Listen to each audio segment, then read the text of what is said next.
Assalamualaikum. Waalaikumsalam, selamat sore. Dengan Mbak siapa ini? Mbak Yeni Ika Mbak Yeni Ika. Dari mana Mbak tadi? dari rumah. Dari rumah. Sengaja ke sini. Ya, Enggak. mau konseling ya? Di Oh iya, gitu. Oke. Mbak Yeni ini gimana kabarnya sebelumnya, Mbak? kurang baik. Kurang baik. Kenapa kurang baik? Eh, Sibuk, bingung membagi tugas, membagi waktunya. Ah, gitu. Oke. Nah, sebelumnya Mbak Yeni udah pernah melakukan proses konseling belum? Belum pernah. Belum pernah. Berarti baru sekali ini ya? Iya. Oh gitu, oke. Nah, karena Mbak Yeni baru sekali, maka saya akan menjelaskan terlebih dahulu mengenai asas-asas ya yang ada di dalam konseling. Itu ada banyak sekali mengenai asasnya. Di sini saya sebutkan 3 asas. Yang pertama itu di konseling itu ada yang namanya asas kerahasiaan. Nah, jadi segala sesuatu yang Mbak Yeni ceritakan nanti, saya akan menjaga rahasia tersebut.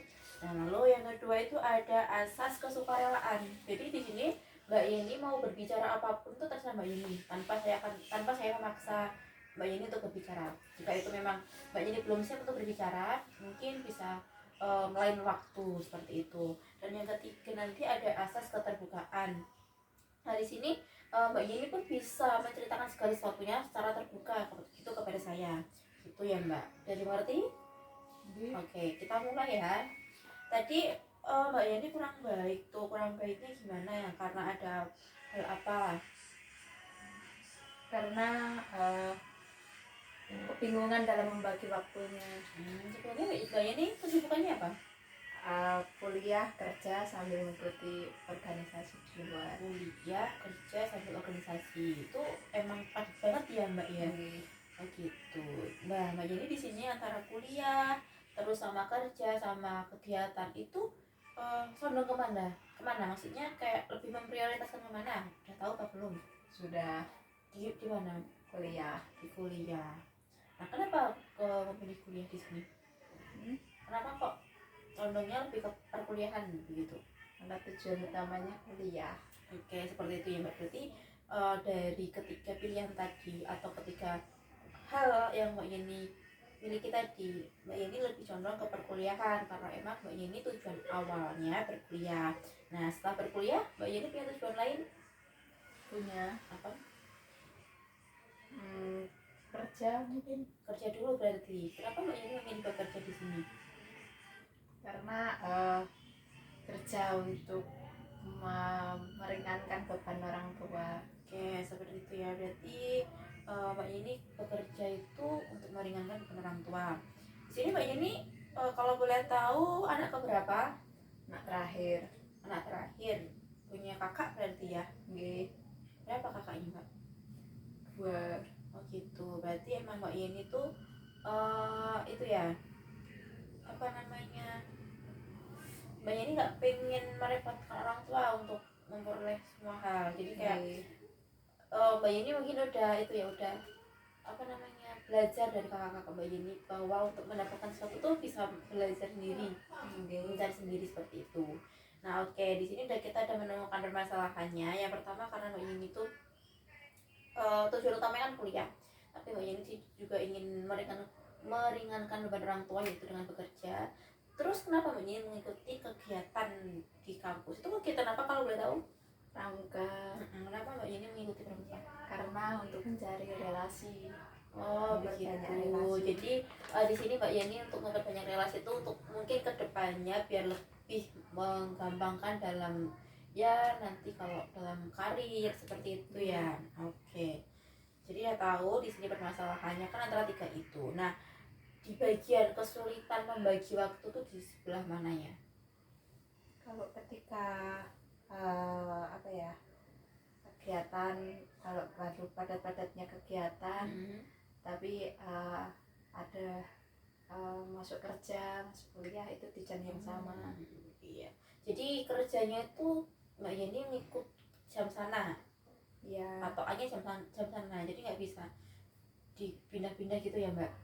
Oke, saya mengerti bahwa seperti itu tuh emang nggak mudah ya, karena kita kan mengikut sananya. Makanya ya kita harus menyesuaikan antara kegiatan kita sama kerja kita. Padahal kalau di kegiatan sendiri pun kita punya tanggung jawab di kegiatan tersebut seperti itu. Dan di perkuliahan pun karena memang perkuliahan itu kan udah sifatnya kayak wajib ya, karena kita kan sebagai seorang mahasiswa kan mengikuti pelajaran dari kampus itu emang kewajiban kita gitu kan. Nah, saya mengerti memang di sini tuh sangat apa namanya dalam memprioritaskan hal tersebut itu memang susah begitu, apalagi kalau kita mengikuti pekerjaan di sana gitu. Oke, nah di sini saya akan menggunakan teknik yang namanya teknik self management. Jadi kayak manajemen dalam diri Mbak Yeni, gimana biar apa namanya hal-hal yang bersifat emosional di dalam diri Mbak Yeni itu bisa terkontrol atau terkondisikan seperti itu. Nah di sini Mbak Yeni merasa kayak kadang butuh motivasi atau bagaimana gitu nggak? Butuh. Sebelumnya Mbak Yeni kalau sama teman-teman hubungannya bisa akrab? Bisa. Tapi gimana Mbak? Tapi ya kurang terbuka sama teman-teman kalau ada masalah. Oke, jadi Mbak Yeni sering memendam, kayak misalkan kalau Mbak Yeni capek gitu memendamnya sendiri ya? Ya. Oke, memang seperti itu.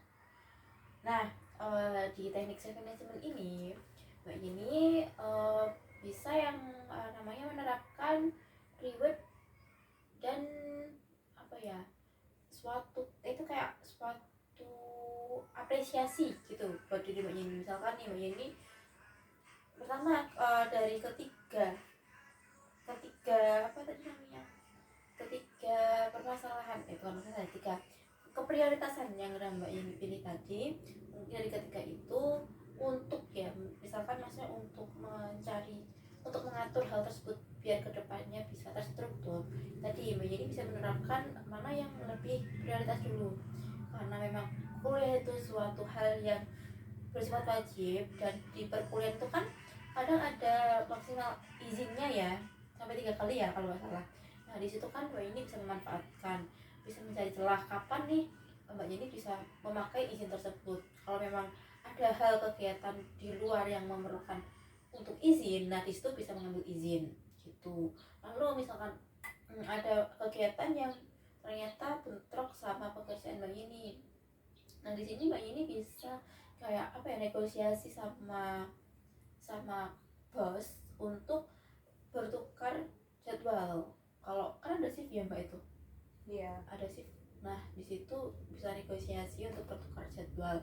Kalaupun emang apa ya namanya tidak bisa, nanti di kegiatannya Mbak Yeni selesaikan dulu tanggung jawab di situ. Baru kalau udah selesai nanti Mbak Yeni bisa memilih, maksudnya bisa berpindah ke pekerjaan Mbak Yeni. Kalau misalkan itu memang tidak bisa izin seperti itu. Jadi antara ketiga itu memang harus dibagi mana yang akan Mbak Yeni prioritaskan terlebih dahulu. Nah dengan cara apa Mbak Yeni bisa membuat yang namanya skala prioritas. Jadi selama nanti Mbak Yeni itu mau melakukan apa aja. Nah kalau Mbak Yeni sudah membuat skala prioritas, nanti Mbak Yeni nggak akan keteteran seperti itu. Pernah membuat kayak jadwal harian? Pernah, tapi tidak terrealisasi. Kenapa kok bisa tidak terrealisasi? Karena tiba-tiba jadwalnya berubah.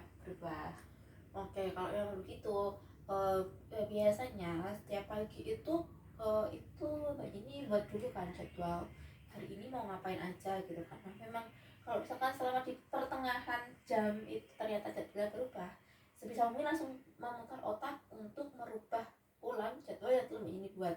Nah kalau misalkan udah ada gambaran sehari ini mau ngapain aja, di situ nanti Mbak Yeni nggak akan yang namanya keteteran seperti itu Mbak. Tuh ada yang dibingungkan lagi mengenai hal yang harus Mbak Yeni lakukan atau apa gitu? Tidak. Di sini berarti Mbak Yeni udah merasa ada gambaran untuk kedepannya mau bagaimana? Ini Kayak bagaimana Mbak kalau boleh tahu tadi? harus mengatur waktunya lebih baik dan harus melobi antara pekerjaan kuliah dan organisasi atau kegiatan tadi. Jadi dari ketiga itu emang harus dicari mana yang akan diprioritaskan terlebih dahulu dan dibuat skala prioritas, ditulis gitu. Nah di sini setelah membuat skala prioritas tadi, karena memang mungkin Mbak Yeni butuh support dari dalam diri Mbak Yeni, dan itu mungkin bisa didapatkan dari Mbak Yeni sendiri dengan cara misalkan kalau Mbak Yeni udah bisa nih melakukan lancar dalam satu hari itu udah bisa apa namanya mengatur skala prioritas tadi. Nah Mbak Yeni bisa memberikan reward kepada diri Mbak Yeni kayak ya beberapa kecil-kecilan aja kayak beli es krim, terus intinya pas itu kayak memuji diri Mbak Yeni sendiri seperti itu. Jadi biar kedepannya Mbak Yeni tuh punya apa ya semangat untuk menjalani hari-hari dari Mbak Yeni seperti itu. Itu Mbak Yeni apakah masih kebingungan dalam mengatur kedepannya? Tidak. Oke. Insya Allah. Untuk apa namanya proses konseling sendiri ini normalnya itu memang cuman 5 sampai 10 menit karena di sini ada apa ya namanya kayak untuk menyambungnya tuh bisa di lain kesempatan seperti itu Mbak. Jadi ini perlu Mbak Yeni maksudnya ada yang mau disampaikan lagi mengenai kebingungannya? Mungkin cukup. Cukup ya Mbak.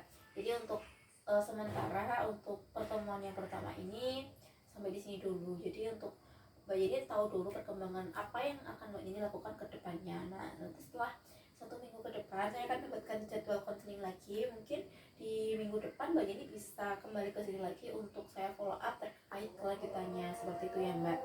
Ya oke. Kalau begitu memang saya cukupkan ya Mbak. Terima kasih Mbak Yeni udah kesini. Ditunggu untuk kelanjutan konseling di minggu depan. Makasih ya Mbak. Sama-sama.